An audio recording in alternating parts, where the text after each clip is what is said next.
Louvado seja nosso Senhor Jesus Cristo. Então, neste 20º domingo depois de Pentecostes, obrigado, nós temos alguns avisos do apóstolo São Paulo, quando ele escreve aos Efésios.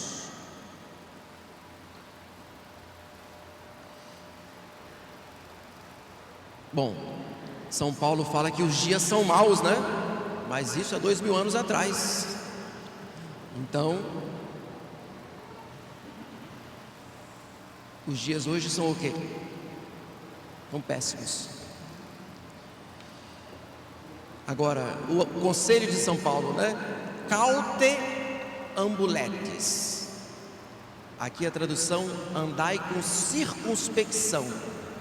Caute seria andai com cautela, né? Com cuidado. Os dias são maus. A gente precisa estar muito atento, vigilante. Aí São Paulo, ele dá o caminho da vigilância. Ele vai falar frases semelhantes, prestem bem atenção. Não quase incipientes. Andar com vigilância, com cautela, não é andar como se nós fôssemos insensatos, incipientes, não. Também não é nolite fieri imprudentes, quer dizer, não se comportar como pessoas imprudentes, né? Porque a imprudência é alguém que age sem medir as consequências, ou que fala, ou que age, se comporta, e a pessoa, portanto, é alguém que é insensato, é louco. A imprudência faz a pessoa fazer, portanto, não só coisas contra a lei de Deus, contra os mandamentos, mas até mesmo coisas contra a razão, porque a pessoa está desorientada, né? Uma pessoa insensata. Bem, então o que é andar com cautela? Aí São Paulo fala andar com sabedoria, como pessoas inteligentes, como pessoas prudentes. E aí nós temos a luz da razão, né, que nos mostra pela lei do coração o que é certo e o que é errado. A lei natural já nos indica, mas nós temos muito mais do que isso. Nós temos a luz da lei divina, dos mandamentos, e nós temos, portanto, a graça do conhecimento, de saber com muito mais profundidade aquilo que é certo e aquilo que é errado.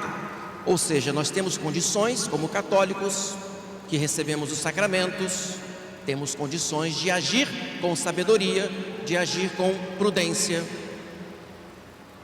São Paulo, ele vai dizer, arrematando, né, esses conselhos, em que consiste andar com sabedoria, com prudência? É fazer aquilo que é da vontade de Deus. Aqui, ó, em latim seria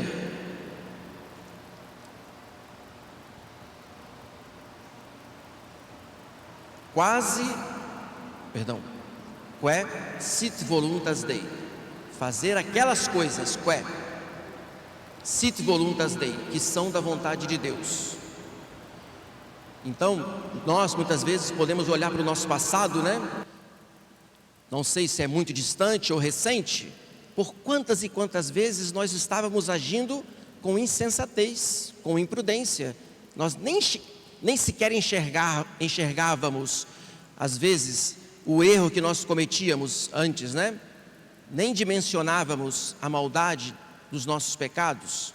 Éramos imprudentes e não fazíamos a vontade de Deus senão a nossa. Seguíamos os nossos caprichos. Não nos deixávamos conduzir pelo Espírito Santo. Porque aí São Paulo, quando ele fala da gente fazer a vontade de Deus, significa que a gente precisa da luz do Espírito Santo para nos guiar. Aí São Paulo dá os conselhos práticos, né? Da gente poder rezar em família, cantar salmos, viver ali um ambiente de oração. Então, Se vocês quiserem descobrir qual é a vontade de Deus, né, a nosso respeito, nós precisamos, portanto, viver mais esse ambiente de oração, né, em casa, para quando chegar aqui, nós compreendermos com mais profundidade os mistérios eucarísticos que celebramos, porque a vida de oração em casa, na igreja doméstica, né, vai te preparar para que você tenha também uma oração mais profunda quando a igreja ela se reúne aqui para celebrar através de uma oração oficial, através de uma oração pública, através de uma oração litúrgica, na qual Jesus Cristo reza em nosso nome, e o sacerdote o representa e une as orações de todos os fiéis.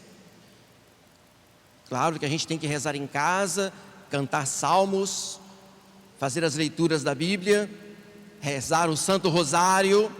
Isso se chama oração privada, né? Isso nos prepara para a oração pública. A oração particular, em família, nos condiciona para a gente rezar melhor a oração da igreja. Porque quando a igreja reza aqui, nós não estamos sozinhos, nós estamos unindo as orações de todos os fiéis do mundo inteiro, porque todos os fiéis do mundo inteiro que assistirão à Santa Missa hoje também rezarão conosco. A missa, ela une todas as outras missas que são celebradas, mesmo em horários diferentes. A igreja reza. E exatamente este ambiente de oração que nós fomentamos dentro da igreja, que nós fomentamos na família, é que nos vai iluminar para descobrirmos qual é a vontade de Deus a nosso respeito, para nós agirmos com prudência, sabedoria, né? Com cautela. Agora tem uma frase interessante que São Paulo fala: redimente tempus. Aqui a tradução seria aproveitar o tempo, né? Os dias são maus, aproveitar o tempo. Redimente tempus. Aqui a gente pode tomar por duas maneiras de entender. Redimente seria regimentar, né? Regular, colocar ordem nas coisas que nós fazemos, ou distribuir melhor as nossas tarefas, as nossas obrigações espirituais, porque muitas vezes, em detrimento, né, das coisas espirituais, nós desorganizamos o tempo e ficamos com tantas superficialidades, entretenimentos. Está faltando regime, né? Está faltando regular, regimentar, organizar. Agora, redimente pode também significar recuperar, redimir o tempo perdido que por tantas e tantas vezes no passado, né, nós não soubemos aproveitar. E Deus muitas e muitas vezes, e ainda continua tendo, né, paciência conosco, para que assim tenhamos agora a oportunidade, né, de reparar, de redimir, de recuperar o tempo perdido. Os dias são maus, né? Isso nos impele, portanto, a gente ficar mais atento, mais vigilante. Vamos, meus amados irmãos, considerar o exemplo do Evangelho, né? Este homem que foi ao encontro de Jesus, ele foi com pressa, né? Ele estava contando lá no relógio, porque o seu filho estava muito mal. É para considerar aqui que este Régulus era um oficial do governador, era um pagão. Ele está no norte, né, de Israel. Aqui nós estamos falando do Evangelho de São João, capítulo 4. São João fala que esse milagre que Jesus vai fazer, curando este jovem doente, filho do oficial do rei, se trata do segundo milagre que Jesus fez. Qual foi o primeiro? Das bodas de Caná. Depois que Jesus faz o milagre das bodas de Caná, ele vai para o sul, ele vai para Jerusalém, derruba as bancadas do templo. Depois ele volta e passa por Samaria, converte a mulher pecadora na beira do poço. E com a mulher samaritana, Jesus também converte tantos outros samaritanos. E aí vejam o contraste. Jesus vai para Jerusalém e encontra a profanação do templo, onde lá os sacerdotes, faziam do templo um covil de ladrões. Jesus vai encontrar uma resposta de conversão positiva dos samaritanos, que eram tidos como excomungados, e Jesus não os rejeitou. Nosso Senhor então volta para o norte para saber exatamente qual foi o resultado que deu aquele primeiro milagre que ele realizou em Caná. E eis que nosso Senhor vai encontrar uma resposta, não dos judeus, senão que de um régulos, um pagão. Por isso que nosso Senhor fala aí nesse capítulo 4 de São João, que o profeta não é bem recebido na sua própria terra. É para lembrar a frase do mesmo São João, quando ele escreve no capítulo 1, Jesus veio para o que era seu, e os seus não o receberam. Ele não encontrou resposta em Jerusalém, encontrou resposta dos samaritanos, não encontrou resposta ali perto de Cafarnaum, perto de Caná, mesmo depois de ter feito o milagre da transformação da água em vinho, mas vai encontrar a resposta de um pagão. A luz brilhou nas trevas, mas as trevas não a compreenderam. E eis que nosso Senhor encontra a resposta de um homem, que vai procurar em Jesus Cristo a graça da cura do seu filho. É claro que ele está procurando Jesus com um certo interesse. E Jesus até o reprime, dizendo: se não virdes prodígios e milagres, não credes. Mas este homem, que era interesseiro, não se intimida com a reprimenda do mestre e insiste e pede a Nosso Senhor a cura do seu filho. Aqui vale lembrar que por muitas vezes nós também procuramos a Deus só na hora da dificuldade, Mas Nosso Senhor não nos rejeita, Ele sim nos repreende, porque essa frase também serve para nós, porque muitas vezes a gente fica esperando o prodígio, o milagre para acreditar. É claro que nós devemos insistir, como Nosso Senhor falou no Evangelho, Procurai e achareis, batei e vos será aberto, pedi e recebereis.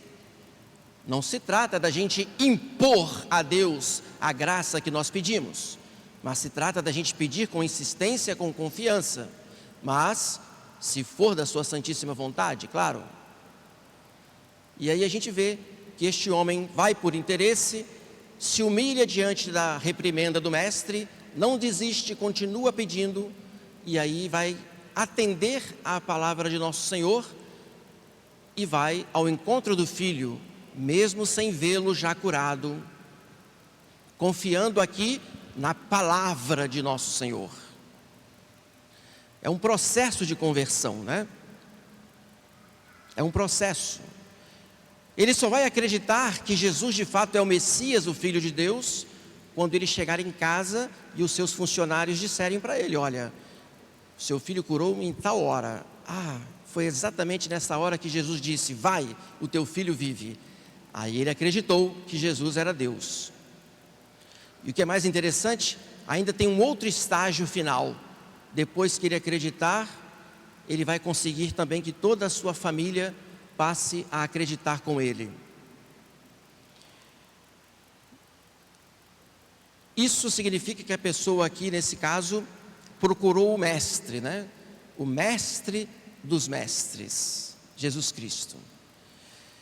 Claro, procurou com interesse, ele tinha lá suas imperfeições na sua fé, foi acreditando ao longo do caminho, até chegar no estágio final, de se converter e converter a família com ele. Isso também serve para nós. Eu sei que nos dias maus em que vivemos, os pais de família precisam ser mestres dos seus filhos, precisam ser modelos, precisam ser exemplos, parâmetro, referência. Evidentemente que todos nós aqui reconhecemos que nós estamos a caminho, nós acreditamos, mas ainda precisamos de conversão profunda, mais sincera, para que de fato nós consigamos a conversão de toda a nossa família. Os pais hoje têm a responsabilidade, de trazerem os filhos para Deus, de agirem com sabedoria para ensinar aos filhos o caminho da santidade. E eu diria, meus amados irmãos, que o caminho para a gente poder adquirir essa sabedoria também em família é através do rosário, Desculpa, parece que não tem muito a ver, Mas tem tudo a ver, porque o rosário é uma escola em que nós aprendemos exatamente essa sabedoria que o Mestre quer nos transmitir. Pois pelo rosário, que a família vai procurar todos os dias recitar em conjunto, pais e filhos, através do rosário, os pais e os filhos terão, portanto, a luz da sabedoria e o aumento da fé, para que ao longo do caminho da vida espiritual possamos compreender mais a fundo os exemplos, os ensinamentos que Nosso Senhor, a Virgem Santíssima, São José, nos dão. Por isso o rosário, ele através dos mistérios gloriosos, nos mostra através dos mistérios gozosos, o rosário nos mostra o caminho de uma família santa, Através dos mistérios dolorosos, o rosário nos mostra o caminho da cruz, que também é necessário. E através dos mistérios gloriosos, nós temos os exemplos, de Nossa Senhora, de Nosso Senhor, que sobem aos céus, nos ensinando também o caminho da esperança. Os judeus rejeitaram a graça e essa graça nos foi dada, mas também nós podemos correr o risco de ser insensatos, imprudentes, loucos, e podemos também desperdiçar o tempo e a oportunidade que Deus nos dá. Vamos com pressa, é urgente, Precisamos que Nosso Senhor nos ajude logo. Nós não podemos esperar. Confiemos, Nosso Senhor vai atender ao nosso pedido e nós vamos nos converter através do rosário e toda a nossa família. Louvado seja Nosso Senhor Jesus Cristo. Vamos professar o credo.